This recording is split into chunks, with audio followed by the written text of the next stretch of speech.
How's it going, everybody? I am Jesse with Finsweet. We also have Jay Wolff on the call. And today we are going to talk about sales at Finsweet. So we're going to cover the tools we use, the process we follow, and then talk a little bit about our culture and kind of approach around sales. So a lot of good info today, and we will jump right in.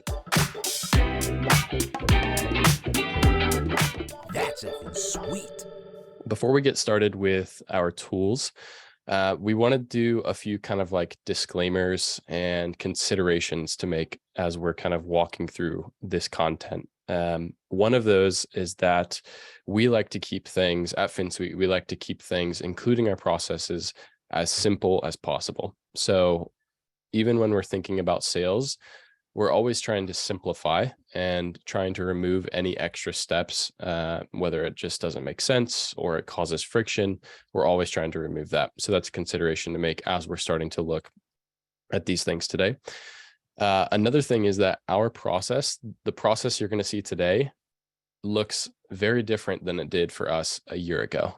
It's always evolving. We're always trying to make it better. So what you're looking at today might look different in a few months for us, and that's okay, we think. And, as you're developing your sales process and the tools you use, we think, it's okay for you to also iterate and make changes to that over time. With that said, the tools really don't matter all that much. What's key is the process and how you are solving a problem. You can replicate the process we're going to show today with a few different tools. So, choose what works best for you and fit the need.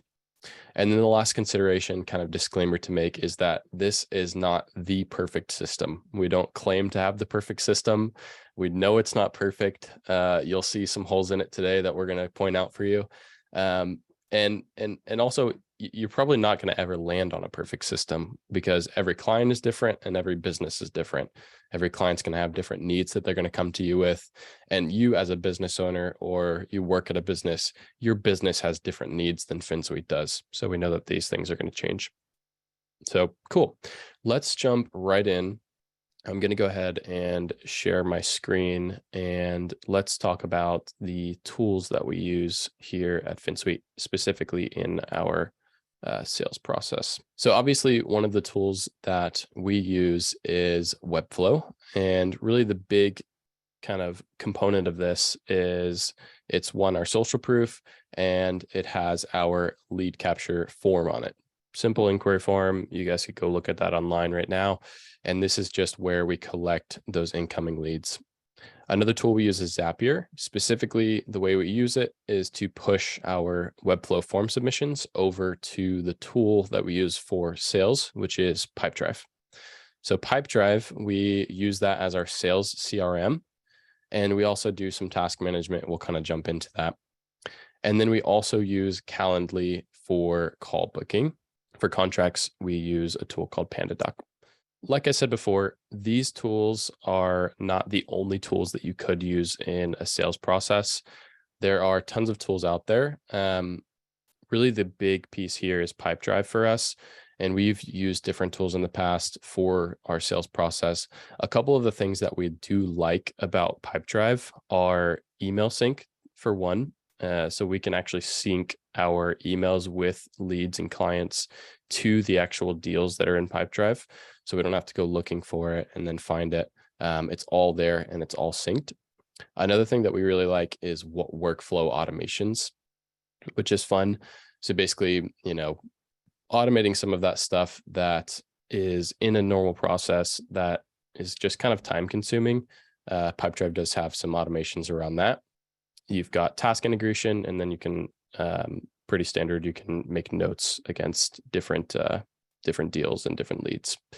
So those are the tools we use. And let's just talk about a few things that are related to pipedrive specifically, just so you guys have some context while we jump into things. Two terms basically that pipedrive follows, and they kind of separate our lead and deal. So for our case, the system that we're using, we have two buckets essentially. The first bucket that something goes into is a lead bucket. So this is someone that has reached out to us and they're not necessarily qualified yet, which means we haven't decided whether or not they're a good fit for us, and we haven't decided whether we're going to work with them on a project or not. Really, this stage, we're getting to know them. The other bucket is the deal bucket. So these are leads that have been qualified. We know we want to pursue them, and they flow through our deal pipeline, which is in pipedrive. So the pipeline is the specific process or flow that the deal follows. And there's a unique pipeline for different types of deals. So we obviously have Webflow deals, and then recently we've added on whizzed deals. So we separate those into different pipelines. They follow a different process. And then we have also started looking at partnerships with, be it a design agency or a development firm, whatever it is. We have a different kind of flow that we can manage that relationship with them through. Specifically today, we're going to talk about our Webflow pipeline. So that's kind of, where we're going to sit today. Jesse, before you move on from here, yeah, I feel a little responsibility to maybe another disclaimer. Pipedrive is one of many tools on the market that could perform this particular, service to us, or perform this task for our team.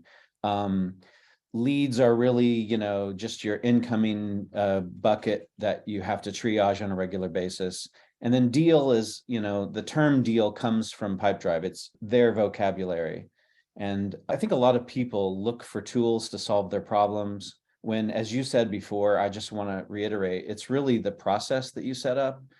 You could do what we do with Pipedrive with Post-it notes on your wall. You could use a whiteboard. You could use a Trello board with premium features. We happen to be using it right now because we're, overwhelmed in opportunity at the moment and are trying to put the technology to good use. And free up some of our own time. But there are many others like Pipedrive. And one of the things that I think I should point out is that much of the power of these kinds of tools are geared for outbound sales. So they, literally connect to your call center or to your phone bank. They track incoming calls, texts, mentions on social media, and that kind of thing. We use a very limited subset of Pipedrive at the moment because we're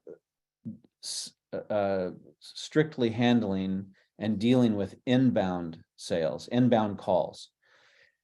So this tool might give it a more glowing review if we were using all of those other bonus features that go with organizing outbound sales and qualifying, emails and certain types of email responses and that kind of thing. We don't do that at the moment. We are literally just handling the fire hose of opportunity in the Webflow industry. So, if we were to, as you mentioned, Jesse, if we were to run this show, in 6 months, we might be on a different tool set, but we'd be trying to accomplish the same things, right? We'd be trying to qualify the leads that are coming in as simply as possible. We would try to identify opportunities into the ones we want and need to pursue.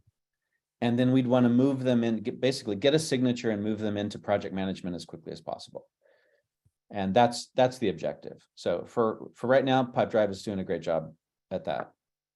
Yeah. And I think you make a good point there. Like, really the overall objective with a sales process is how do you make that transition from, somebody that's coming in unqualified, or even, you want to work with them and pursue them, and how do you get them to the contract and then smoothly over to project management?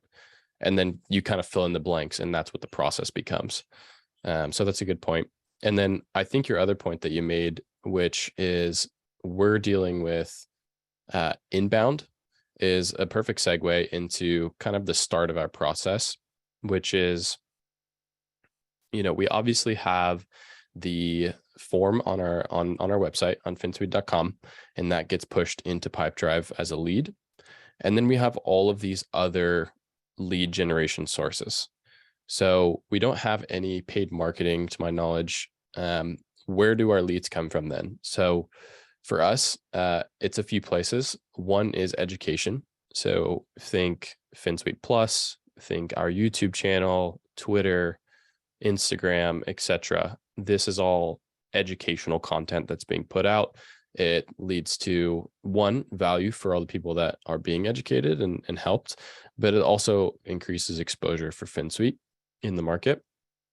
And then we also produce resources. You guys obviously know about these. Think client first, think attributes, products like Wizzed, different clonables that we released, Finsweet extension. All of these things are resources that go out and produce a lot of traffic for us. We actually have people like, hey, we started implementing client first on our site, and then we just realized, why wouldn't we just come to the people that created it and have them build it? So those resources then turn into a lead generator. We also get referrals. I think that's a pretty normal one. Repeat clients, that is kind of the best kind of lead. Yeah. Jay and I, we love those repeat clients. Those are always good. And then design partners is another one. So, we've started developing really, really good relationships with a couple different design firms, and it's almost like a perfect marriage. They have these clients that they're working with, they're providing high level of design, and then they need somebody that's going to be able to execute that design super well in Webflow. So, those are kind of the different areas of lead gen. I would just add that we're lucky at the moment. Yeah. We're not making outbound calls. We're not tracking down, old contacts in the agency business. At the moment, we can only handle what we have. So it's really, it either comes in through the lead gen from the website, or it comes in through email. And as you pointed out, there's probably 5 or 6 different sources. If you really wanted to get into detail, email catches all of those other referral sources. Yeah. So once we catch everything, it really gets pushed into pipedrive. So pipedrive is our tool of choice at the moment. And initially, everything just goes into this lead bucket. So it's unqualified. And that's not to say that we can't, if we get a lead in that's maybe come through email, for example, could be this design partner has reached out, they have a client that they're working with. If we know we want to pursue that, then we'll just push them straight into the deal pipeline. So, don't worry about just following the process for the sake of process. We definitely can push them straight into the deal. But yeah, so they're created in as, if I can, Jesse, leads is more about actually identifying the opportunity and separating those opportunities from the many potential emails that we come in. I mean, I almost don't want to call them leads, because they literally span a gamut of highly qualified and immediately obvious to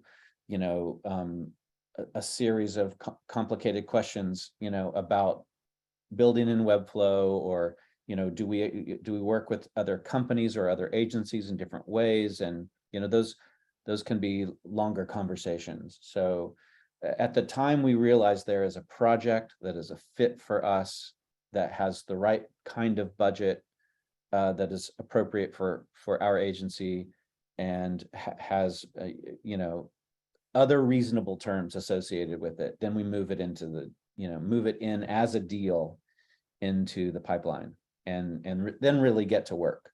Leads are almost the opposite. We're almost, if I had to admit it, leads are almost, we're almost trying to get rid of the leads, right? We're almost trying to call through and just separate out who's not really, ever going to become a client. Yeah.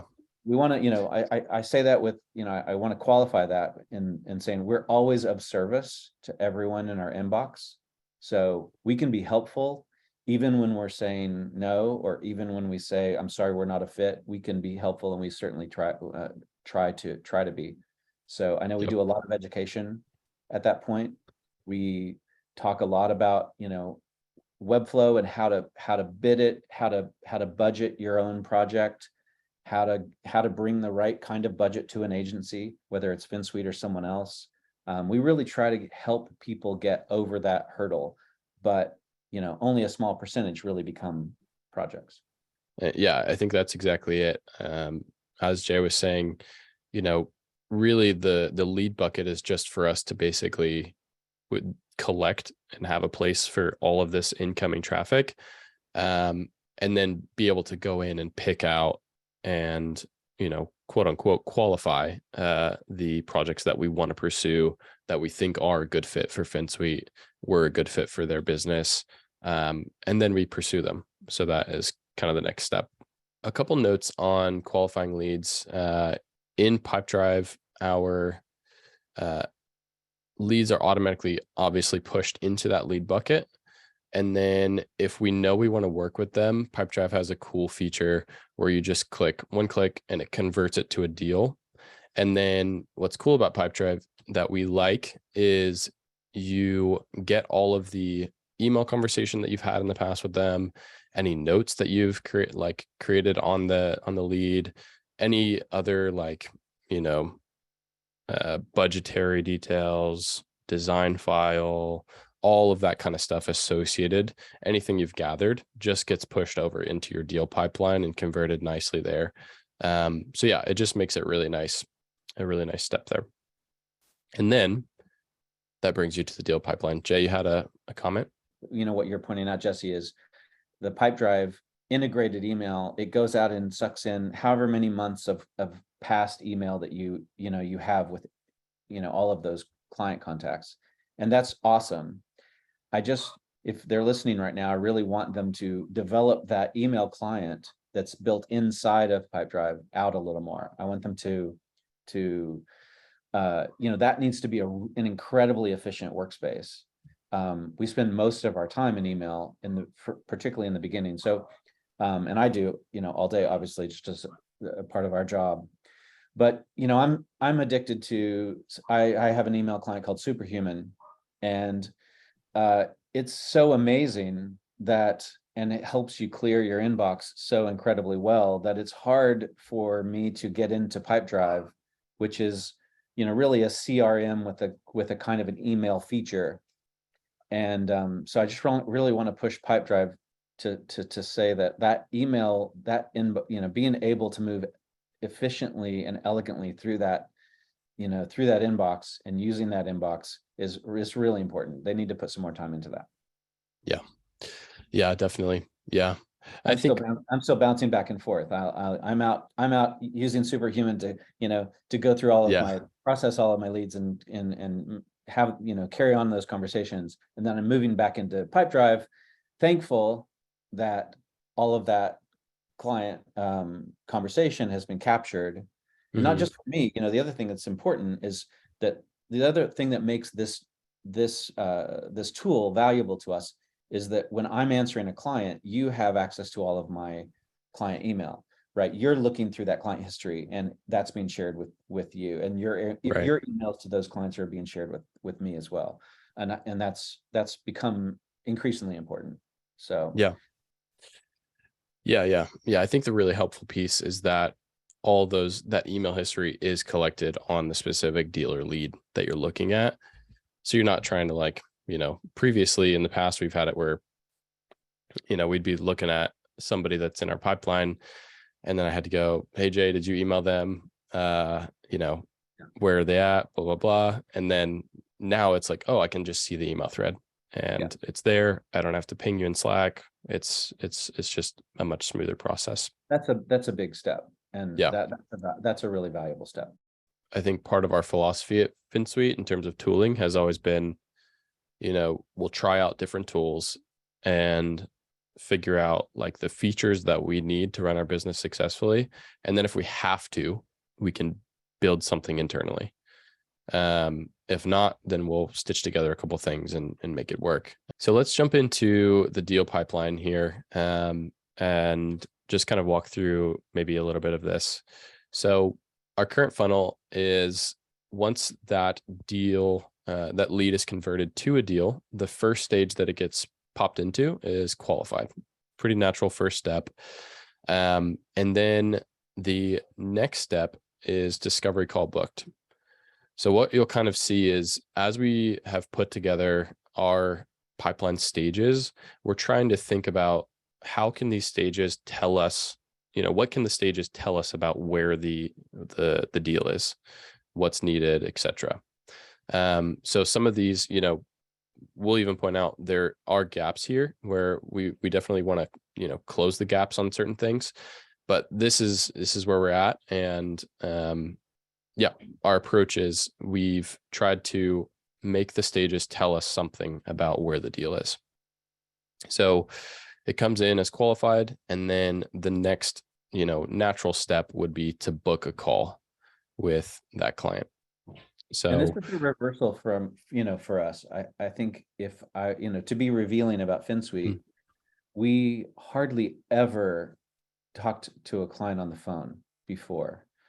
And I think the increasing complexity of projects, the increasing size of enterprise clients and their needs, and kind of maybe it's just personal preference, my style versus Joe's style or something like that. But we're now booking, once they're qualified and there's a project there, we're on the phone as quickly as possible, right? mm-hmm. Some people are, would ask, how long between getting the initial contact and closing the deal, and that varies widely. But this step here, as soon as you've qualified them, as soon as you've identified that they have a potential project, getting them booked inside of a week is would be amazing, right? That is that your success ratio goes up, many times, many-fold. So actually getting them on a call, having even just a short call is our practice. We're on a 20-minute call with them as soon as we can, and find out as much as we can. Don't spend too much time. You don't have to spend too much time. You kind of get to the point and immediately move them into the next category. Yeah. So from a practical standpoint, that looks like for us, we send them a Calendly link, and we have a few different meeting types in Calendly that we'll pull from depending on what we feel the specific client needs. So personally, we each have our own either 20-minute or 40-minute booking link. So we don't do 30 minutes, we don't do an hour, we do 20 or 40 minutes. And then we also have a shared link. So there's a 20-minute and a 40-minute link that the client can come on. If we feel like we both need to be on the call, then we'll send them that link, and then they can book against both of our calendars.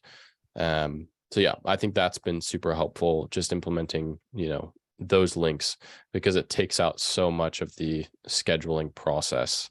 We just send them a link, say, hey, feel free to grab a time that works for you on a calendar, and then it's already done. So really nice Calendly tip there. Once we get the discovery call booked and we're actually on the phone with them, then this kind of gathering info step is kind of optional, because sometimes you're going to be able to gather all of the information you need on that call, and other times the call might bring up a lot more questions, and then we go away, we just move them into this gathering info stage and gather info as we need. So ideally, for the sake of time, what we like to do is try and gather as much info as we can right on that first call, in order to potentially have something to scope and give them a quote for. Any thoughts about that, Jay? Well, this is an issue that's coming up a lot for us lately. The challenge here is the applications for Webflow are becoming increasingly complex, and it's no longer the landing page builder that everyone was, raving about. It's that and more. So we're running into a ton of clients who are wanting, they either are hoping that Webflow can do more for them than building their consumer facing pages, or they've already built all of their, they've built their .com, they've built their consumer facing marketing pages, and now they love Webflow so much internally that they want to use it for more things. So, we're building client portals for insurance companies, car comparison grids for car manufacturers, car distributors, doing things that are out of the bounds of the initial, purpose of Webflow. And clearing those technical hurdles has become a real shift in our timeline for sales, where we basically, end up losing time in, 50% of our leads now require a lot of time to vet whether we can build something with Webflow or whether the client's technology stack can integrate with Webflow and whether that still fits their budget. We can do almost anything in Webflow. We tell a lot of clients, look, if you need it done, we can make that happen. That's one of Finsweet's particular strengths, is technically integrating Webflow in any other stack or with any other stack. But it doesn't always mean that you should do it, even if it can be done. And it doesn't always mean that the client came to the table with the right budget. They often come to the table with what I would call the Webflow budget, which is the website, the budget they would have had in mind if it was a simpler marketing site. And because of the technical situation or technical issues and environment, we're having to do a lot more. And so that's a particular hurdle for us. For anyone, I think the whole industry is going to be dealing with that right now. But we may get more of those calls than anyone else, or most anyone else, just because we have a technical team that's kind of ready to tackle those problems. Otherwise, it moves smoothly from that discovery call to developing a quote and getting that out the door relatively quickly. Yeah, I mean, it could be anything from, if we feel the need is small enough, and we have, we're interested in it, then it could be as simple as getting them on our service agreement, which doesn't really require a ton of quoting. They just get our rate card, and then boom, you just move them right into needing a contract. You send them the contract and they're started. So it could be, I've gotten on a phone before with a client on Wednesday and had a contract signed by Wednesday afternoon, gotten them started by Thursday or Friday. So it could be that fast, or as Jay was saying, that gathering info stage could take a lot of time. There have been projects where, we need to book calls with different parts of their team and talk, technical spec over different things. We need to pull in our CTO to talk.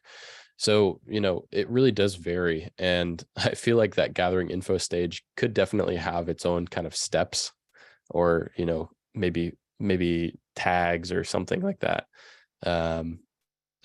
developed out over time. Yeah. Maybe a whole different team. Potentially, yeah. I would rather that just be a different team where we said, hey, this one's yours. But unfortunately, that's just you. That's just me. Right. Yeah.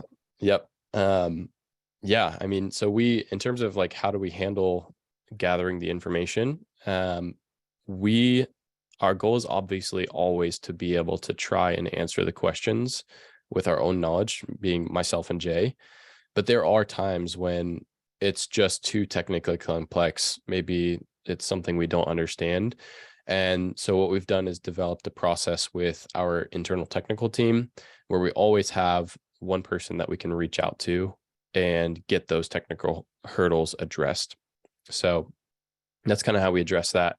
But over time, our goal is really to continue to learn and understand the platform and its capabilities, so that we can answer those questions ourselves to the best of our abilities and not have to book a call with our CTO or book a call with, the client's technical team. We do, hats off to our own engineers who are seeing how important this is to us at the moment, and they're stepping up and creating like a fast track solution for this. We're getting kind of a emergency room treatment for sales that get into technical complexity, and our engineers are kind of newly available to us to go through this process every single week. It used to be a rare occurrence. It's understandable that once a quarter we would run into some insurance company or the state of Louisiana or a car company or something where they had a technical ask of Webflow that was just really unique, and so we had a slower process of booking meetings with the technical team and getting requirements together and that kind of thing. Now it's happening all the time, and literally every week we have standing meetings where we dive in and say, okay, client 1, client 2, client 3, this one needs a reverse proxy, this one needs 21 languages, this one needs something else. And I mention that only to say that it's got this shift to more complexity is going to affect all agencies out there. I don't know if it affects all freelancers. I'm not sure that freelance Webflow developers get hit with these challenges. I'm not sure that those jobs go to the individual freelancer, but they might, and it's it really is changes in Webflow are changing our process here and our timing a lot, and are really increasing the time it takes to get back to every client. So yeah. Just kind of, I'm noticing that, obviously, just to make adjustments on our own, to our own team and to our own agency, but it's worth being said, kind of out loud for everyone. Yeah, definitely. I think, in terms of the time between qualified through sending a contract, I think this step definitely takes the longest. Yeah. It has the potential to suck up the most time. So, as we're thinking about refining and making a process more efficient, this is kind of that area of focus that we're leaning into. And Jay mentioned, we have our technical team is also making processes that are going to help us with this. So it's an evolving thing, and yeah, it's a challenge for sure. Which, once we gather enough information that we feel confident enough that we understand the project, we understand what the client needs, then we move them into this needs a quote stage. And I think before we move forward, I think it's important to mention one thing that we really like in pipedrive is workflow automations. And I think other tools have this feature as well, but this is something that we've set up to kind of automate some of this workflow. One of them a key here is task creation. So based on the stage that a deal gets moved into, we have pipedrive automatically create a different task depending on what the need is there. So for example, I'll give you a few. When a lead is converted into a deal and moved into that qualified stage, pipedrive will automatically create a task for us and assign it to one of us to book a discovery call with them. So we know, okay, we can look at our task list. We've got to book a call with this client here. And then another one would be, as soon as we move a deal into that needs a quote column, we have pipedrive automatically create a task for us to go in and create and send a quote to them. And so on. So we've created different tasks that kind of help continue to push the process along and keep us accountable. I think a big thing is accountability here. And yeah, so that keeps us moving forward. One thing when it comes to quoting, getting a contract out, a question that we see a lot is, do you send proposals? And I would say, no, not really. We typically just send a quote, and then we, some would say that kind of acts as a proposal. I don't know. We'll have to look at the dictionary definition or something. But yeah, I think what we do is we present, this is what we think it'll take. And then based on the client's budget or response, we'll either take it, or if we really want to work with them, then we can kind of adjust a little bit and, try and work with the client if we really want to keep going with them. I mean, one way to say that, Jesse, is that, instead of sending a proposal, and this is a very Finsweet thing. I've run other agencies, and this is a definite shift. This is a definite, kind of unique approach, but that I think Joe brought to the table and from the very beginning. But instead of sending it, when asked for a proposal or a response to RFP, we send a contract, and we have figured out how much the project is going to cost, how much time it's going to take, what a reasonable approach to the whole thing is, and that's really the only thing we offer. And what we're doing, I don't know that I've ever described this before, but what we're really doing is we're saying, look, all of our past work and our entire portfolio on the website and everything else that's out in the public that has Finsweet's name on it, including the YouTube channel and the tools, the client first protocol, etc. All of that is in a way, our response to your to your request for proposal. It's the qualifying body of work. And so I would add to that, I don't believe in convincing someone to work for us. It either is a fit and it feels like a fit. And I want to clarify. I mean, sometimes our job, Jesse, you and I get into the role of clarifying whether it's a fit or not for us and the client. But I'm not going to go, we don't berate anyone. We don't,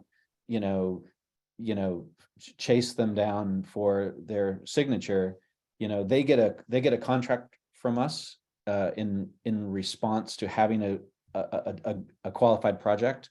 And if they sign the contract, they're a client. And if they don't, they go to somebody else. So, yeah, I don't want to make that too much of, it's not so much attitude. It's more simplicity and getting down to like skipping the dance in a way and just saying, look, this is, you need an expert in your corner. You need, or a team of experts, and we have tons of experience at this. So here is our qualified, guess at the cost and the timeline. And if, you have any questions, of course, we are always there to help clarify and clear up any following questions, but we move very quickly to contract. Yeah. I mean, many of these quotes, even in our chart here, when it says needs a quote, we sometimes send a signable work order and, and get them going, in kind of one stroke. So, yep. I think that's unique to I know that's unique to Finsweet. Yeah. Yeah. And that, that brings up a question, like if you're not sending a proposal, where is all of the detail, all the scope around the project? Where does that live? How does that get between the client and us? And the answer is that comes in the contract. So we basically work, either out of our service agreement or a work order and SOW. And so with the service agreement, it's super simple.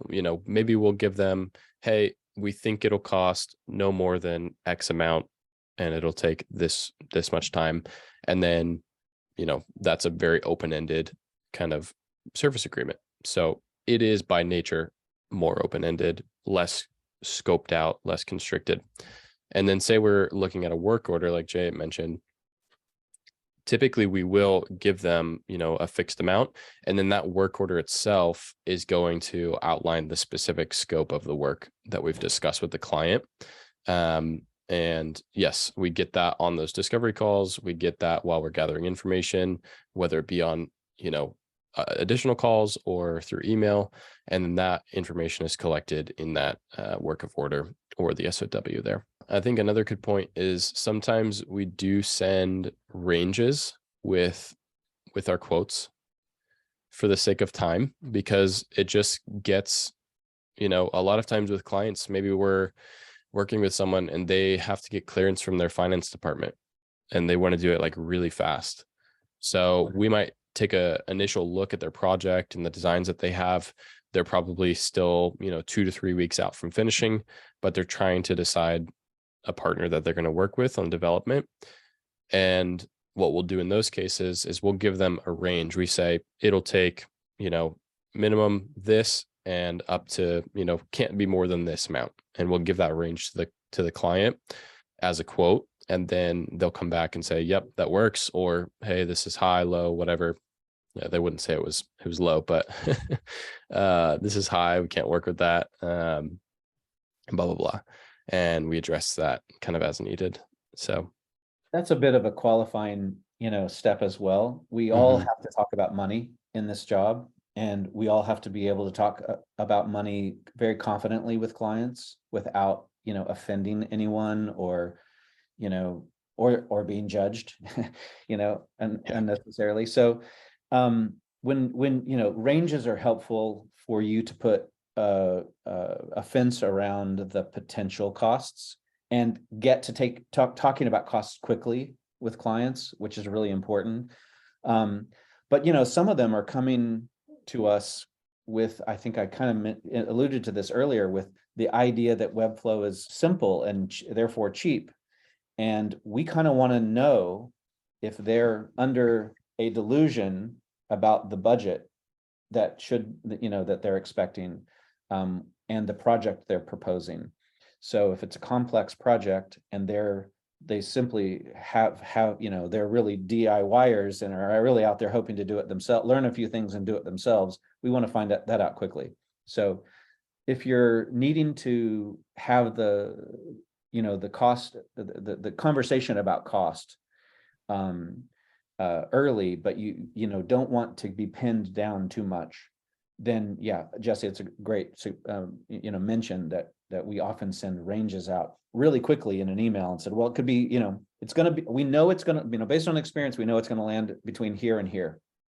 Yep. And if you want to talk about that, and if you want our help in, getting the project down to the lower end, toward the lower end, we can do that. Like, I don't mind, right? That's not lost money to me.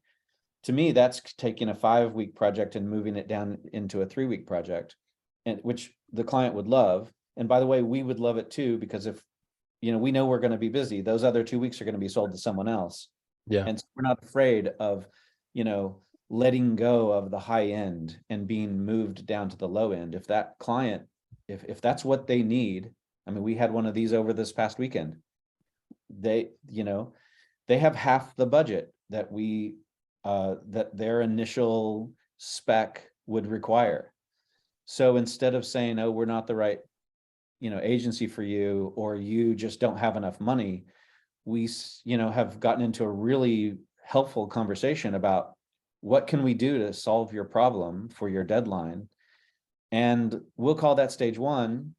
And stage 2 can, at another time and another budget, can be, added on later. So it's a really, you have to be able to talk about money. It's one of the fundamental tenets of our business, of any business, but particularly in a service business like this. And putting out the budget range is the estimate is helpful. Yeah. And I think we try to generally, we try to talk about it as early as possible in the conversation, just so that we can weed out any of that kind of stuff that you were talking about. Sometimes it's right at the end of that discovery call, in our first talk with the client, we're mentioning, this is what it costs to engage with us. And, for the work that you're talking about, we think it could be, X amount and take this long. So we try to mention that kind of stuff as early on as possible. And then as you get into quoting, really the rest of it kind of moves really, really quickly. You either get an agreement from them or you don't get an agreement from them. So if you get an agreement, then we put a contract together, we send it out right away, and that's usually signed within, a day or two. And that's done. You win the deal, you move it over to project management and get their Slack channels set up, all that kind of stuff. If you don't get an agreement, then we either refer the client out or we, try to work a way to work with them, like Jay was mentioning. So yeah, I mean, at a high level, that is the process. I think it would be cool to maybe talk about some of our culture and approach to sales in general, and dive into some of these items. If you have been following Finsweet for a little bit, you might have seen an article that Jay wrote a little while back that answered some of these kind of points. Let's talk about maybe one or two of these culture approach points. Sure. I'd love to kind of give some context for some of these. One of them that I really like that we do is clarify and educate rather than convince and sell. And I think this even applies especially for when maybe we know that we're not necessarily a good fit, or the project isn't a good fit for Finsweet. Maybe talk a little bit about how we educate even in a non-sale. True. That happens at different levels, right?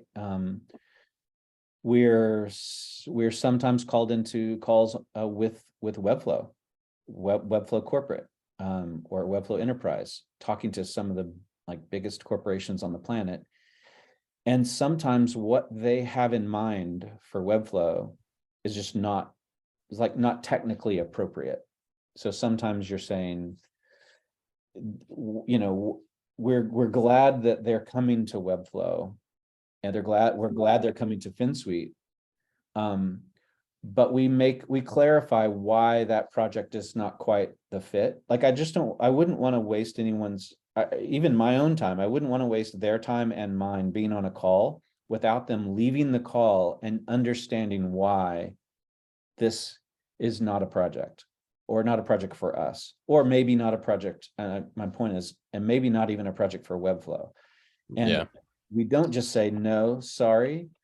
We, talk about the technology they're looking for, or the requirements, the special requirements that they have. Or if it's a great project for Webflow, but just not a good project for Finsweet, I want them to know why, more about us, since we're on the call together, so that when they have another project, they'll know when to come back to us. I'm already, in one way you can think of it, I always imagine that they can either buy now, they can buy later, or they can tell a friend about us. Yeah. There's three possible closes on every call. It's the project you're talking about right now with that client, or it's that client at a later time who appreciated the value you brought to that conversation. Or, we sometimes tell people, you need to go out, you need to go, build this in React, or you need to go, use, I don't think we ever say go use WordPress, but, just no, as an example, we've never said that. We could tell them, go do something else, that's just a better fit for them. And we want to be so helpful that when it's appropriate for us, they remember us. Or at lunch that day, maybe they're sitting with a group of, other startup founders and CEOs, and they say, guys, this badass agency, Finsweet, was so helpful to me today. I'm now going off in a different direction. I didn't hire them, but I'm going in the direction that was, is good for me. And they gave me such good advice. You guys should call them if you need them. That's, I just don't consider that particular conversation the if you don't close them in that call, you've lost somehow, and it goes in. There's a red mark on our whiteboard that says that we lost the project. So yeah, I think sales can sometimes have this kind of perspective on it of being impersonal and just being about purchasing and that kind of thing. But I think what, educating does is it creates trust, and it just turns it into a conversation where two parties are just trying to help each other. And, at the end of the day, we just want to help them. If it doesn't mean a contract with us, that's okay. We're just trying to help them get better, even on a call with us. So yeah, I think that's great. Really, really special. I just think it's more realistic, right? Like Yeah. just to say, you got to buy from us right now, or I'll never, or there's no other opportunity, is just too simplistic a view. And so, yeah, so I think that's where for me, I think that's where it comes from. And also, Yeah. you just want to, if you're going to spend your time with somebody during the day, you just want to be helpful. Yep. And I just think, I believe that pays off in many unknown and untold ways. Definitely. Yeah, definitely. Is there another one of these points on here that is, stands out for you? Well, so for clarity, just to be accurate, I didn't actually write this article, but I was kind of You were quoted for it. it was kind of an interview, a quick interview, and quoted, and then the article was written. So I'm actually enjoying how this This is came great. together. Building up your walkaway powder, that's good.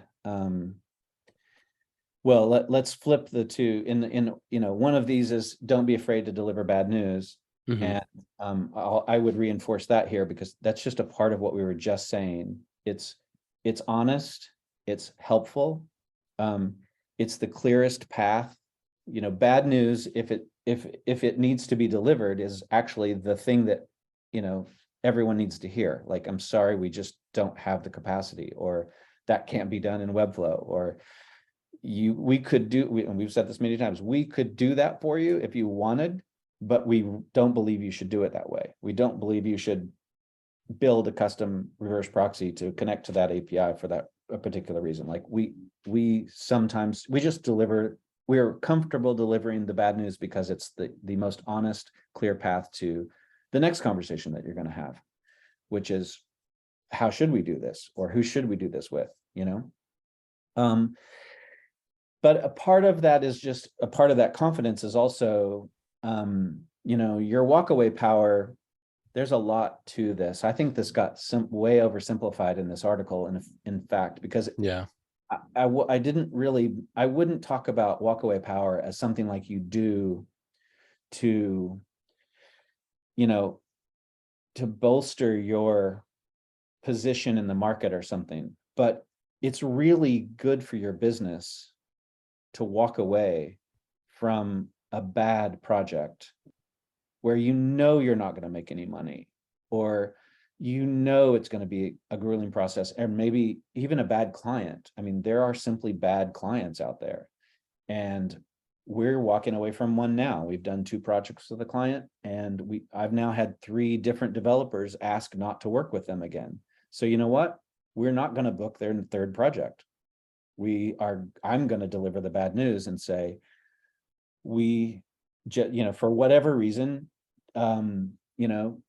there's not good chemistry, or there's always an emergency, or there's always, unplanned events. And we just would like to help you find another agency to work with.